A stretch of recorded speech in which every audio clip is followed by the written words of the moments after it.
ಸ್ವಪಕ್ಷದ ವಿರುದ್ಧ ಯತ್ನಾಳ್ ಅವರು ಆರೋಪ ಮಾಡ್ತಾ ಇರುವಂತಹ ಹಿನ್ನೆಲೆಯಲ್ಲಿ ಈಗ ಸಿದ್ದರಾಮಯ್ಯನವರು ಕೂಡ ಈ ವಿಚಾರಕ್ಕೆ ಸಂಬಂಧಪಟ್ಟಂತೆ ಮಾತನಾಡಿದ್ದಾರೆ. ಸ್ವಪಕ್ಷದ ವಿರುದ್ಧವೇ ಶಾಸಕ ಯತ್ನಾಳ್ ಭ್ರಷ್ಟಾಚಾರದ ಆರೋಪ ವಿಚಾರವಾಗಿ ಹಿಂದಿನ ಸರ್ಕಾರದ 40% ಬಗ್ಗೆ ತನಿಖೆ ಮಾಡುತ್ತಿದ್ದೇವೆ. PSI ನೇಮಕಾತಿ ಬಗ್ಗೆಯೂ ಕೂಡ ತನಿಖೆ ಆಗ್ತಾ ಇದೆ. ಅವರ ಆರೋಪಗಳ ಬಗ್ಗೆ ದಾಖಲಾತಿಗಳನ್ನು ಕಮಿಷನ್ಗೆ ನೀಡಲಿ ಅಂತ ಕೊಪ್ಪಳ ಜಿಲ್ಲೆಯಲ್ಲಿ ಮುಖ್ಯಮಂತ್ರಿ ಸಿದ್ದರಾಮಯ್ಯ ಹೇಳಿಕೆಯನ್ನು ಕೊಟ್ಟಿದ್ದಾರೆ. ಸ್ವಪಕ್ಷದ ವಿರುದ್ಧವೇ ಶಾಸಕ ಯತ್ನಾಳ್ ಅವರ ಭ್ರಷ್ಟಾಚಾರ ಆರೋಪ ವಿಚಾರವಾಗಿ ಮಾತನಾಡಿದರು. ಹಿಂದಿನ ಸರ್ಕಾರದ 40% ಬಗ್ಗೆ ತನಿಖೆ ಕೂಡ ನಡೀತಾ ಇದೆ. ಜೊತೆಗೆ PSI ನೇಮಕಾತಿಯ ವಿಚಾರವಾಗಿಯೂ ಕೂಡ ತನಿಖೆ ಆಗ್ತಾ ಇದೆ. ಅವರ ಹತ್ರ ಏನಾದರೂ ಆರೋಪದ ಬಗ್ಗೆ ದಾಖಲಾತಿ ಏನಾದರೂ ಇದ್ರೆ ಕಮಿಷನ್ಗೆ ನೀಡಲಿ ಅಂತ ಕೊಪ್ಪಳ ಜಿಲ್ಲೆಯಲ್ಲಿ ಮುಖ್ಯಮಂತ್ರಿ ಸಿದ್ದರಾಮಯ್ಯ ಹೇಳಿದ್ದಾರೆ. ನಾವು ತನಿಖೆಯನ್ನು ಮಾಡಿಸ್ತೀವಿ ಅಂತೇಳಿ. ದೇಶಪಾಂಡೆ ರಾಯರೆಡ್ಡಿ ನೇಮಕ ಬಗ್ಗೆ ಕುಮಾರಸ್ವಾಮಿ ಅವರ ಟೀಕೆ ವಿಚಾರವಾಗಿ ಕೂಡ ಮಾತನಾಡಿದರು. ಯಡಿಯೂರಪ್ಪ CM ಇದ್ದಾಗ ಆರ್ಥಿಕ ಸಲಹೆಗಾರರಾಗಿ ನೇಮಕ ಮಾಡಿದ್ರು. ಅವರೇನು ಜಗತ್ತಿನ ಆರ್ಥಿಕ ತಜ್ಞರಾಗಿದ್ರಾ ಅಂತೇಳಿ ಪ್ರಶ್ನೆಯನ್ನು ಹಾಕಿದ್ದಾರೆ. ಇನ್ನು ಕುಮಾರಸ್ವಾಮಿ ಎಲ್ಲ ಹೇಳಿಕೆಗೆ ಉತ್ತರ ಕೊಡಲ್ಲ, ಸುಖಾಸುಮ್ಮನೆ ಅವರು ಸ್ಟೇಟ್ಮೆಂಟ್ ಅನ್ನು ಕೊಡ್ತಾರೆ ಅಂತ ಹೇಳಿದರು. ಇನ್ನು ರಾಮ ಮಂದಿರ ಉದ್ಘಾಟನೆಯ ವಿಚಾರವಾಗಿ ಕೂಡ ಮಾತನಾಡಿದ್ರು. ಇದುವರೆಗೂ ನನಗೆ ಆಹ್ವಾನ ಬಂದಿಲ್ಲ, ಬಂದರೆ ಮುಂದೆ ನಾನು ನೋಡ್ತೀನಿ ಅಂತ ಹೇಳಿದ್ದಾರೆ. ಮತ್ತೆ ನಿಗಮ ಮಂಡಳಿಯ ವಿಚಾರವಾಗಿ ಕೂಡ ಮಾತನಾಡಿದ್ರು. ನಿಗಮ ಮಂಡಳಿ ಪಟ್ಟಿ ಈಗಾಗಲೇ ಅಪ್ರೂವಲ್ ಆಗಿದೆ, ಹೈಕಮಾಂಡ್ ಜೊತೆ ಮಾತನಾಡಿ ಫೈನಲ್ ಮಾಡ್ತೀವಿ ಅಂತ ಹೇಳಿದ್ದಾರೆ.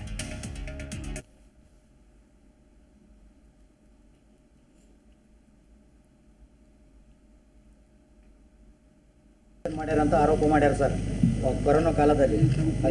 ಆಯ್ತಪ್ಪ, ನಾವು ಕಮಿಷನ್ ಮಾಡಿದ್ದೀವಿ. ಅದ್ರ ಬಗ್ಗೆ 40% ಕಮಿಷನ್ ಬಗ್ಗೆನೂ ಕೂಡ ಕಮಿಷನ್ ಮಾಡಿದ್ದೀವಿ.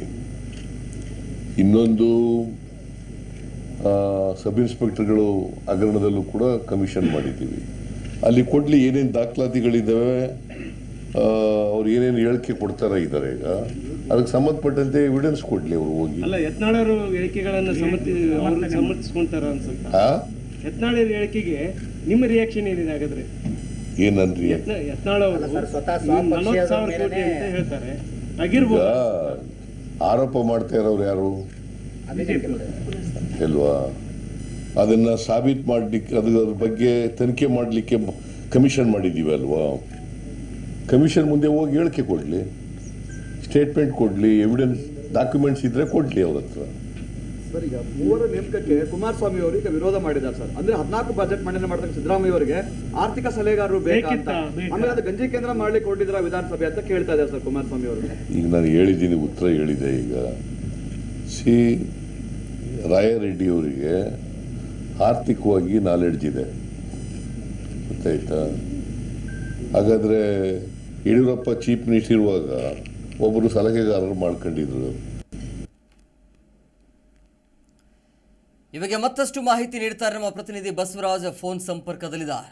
ಬಸವರಾಜ್, ಇವತ್ತು ಮುಖ್ಯಮಂತ್ರಿ ಭೇಟಿಯನ್ನು ಕೊಟ್ಟು ಸಾಕಷ್ಟು ವಿಚಾರದ ಬಗ್ಗೆ ಮಾತನಾಡಿದ್ದಾರೆ. ಅದರಲ್ಲೂ ಯತ್ನಾಳ್ ಅವರ ಆರೋಪದ ವಿಚಾರವಾಗಿ ಮಾತನಾಡಿದ್ದಾರೆ. ಏನೆಲ್ಲ ಮಾತನಾಡಿದ್ರು ಅಂತ? ಹೌದು ಹೇಮಕುಮಾರ್, ಏನಂತಂದ್ರೆ ಒಂದು ಕೊಪ್ಪಳದ CM ಸಿದ್ದರಾಮಯ್ಯ ಅವರು ಕೊಪ್ಪಳ ಮತ್ತು ಪಕ್ಕದಲ್ಲಿರ್ತಕ್ಕಂತಹ ಕೆಂಜನೂರಿಗೆ ಒಂದು ಪ್ರವಾಸವನ್ನು ಕೈಗೊಂಡಿರ್ತಕ್ಕಂಥದ್ದು. ಹಾಗಾಗಿ ಕೊಪ್ಪಳ ಏರ್ಪೋರ್ಟ್ಗೆ ಬಂದಂತ ಸಂದರ್ಭದಲ್ಲಿ CM ಸಿದ್ದರಾಮಯ್ಯ ಅವರು ಆ ಒಂದು ಯತ್ನಾಳ್ ಅವರು ಏನೋ ಬಿಜೆಪಿ ವಿರುದ್ಧ ಮಾತನಾಡತಕ್ಕಂಥ ವಿಚಾರವಾಗಿ, ಬಿಜೆಪಿ ಏನೋ 40% ಕಮಿಷನ್ ವಿಚಾರವಾಗಿ, ತದನಂತರ ಆ ಒಂದು ಬಿಜೆಪಿ ಸರ್ಕಾರದ ಒಂದು ವಿರುದ್ಧವಾಗಿ ಮಾತನಾಡ್ತಾರೆ ಯತ್ನಾಳ್ ಅವರ ವಿಚಾರವಾಗಿ.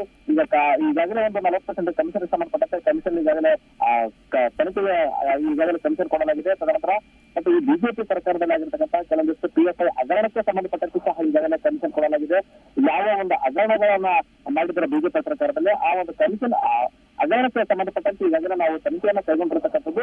ಇದಕ್ಕೆ ಯತ್ನಾಳ್ ಅವರನ್ನು ಆರೋಪ ಮಾಡ್ತಿದ್ರೆ ಅವರು ಸಹ ಒಂದು ಕಮಿಷನ್ಗಾಗಿ ಆ ಒಂದು ಆರೋಪವನ್ನ ಮಾಡಿ ದೂರನ್ನು ಕೊಡಲಿ ಅನ್ನುವಂಥ ಮಾತನ್ನು ಸಹ ಈಗಾಗಲೇ CM Siddaramaiah ಹೇಳಿರತಕ್ಕಂಥದ್ದು.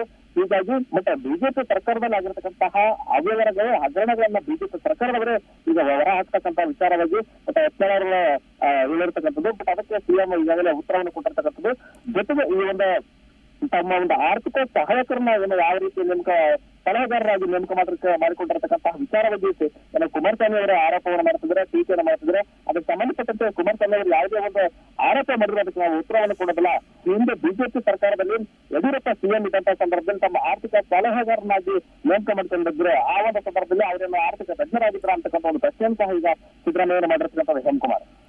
Okay, thank you Basavaraj, ನಿಮ್ಮೆಲ್ಲ ಡೀಟೇಲ್ಸ್.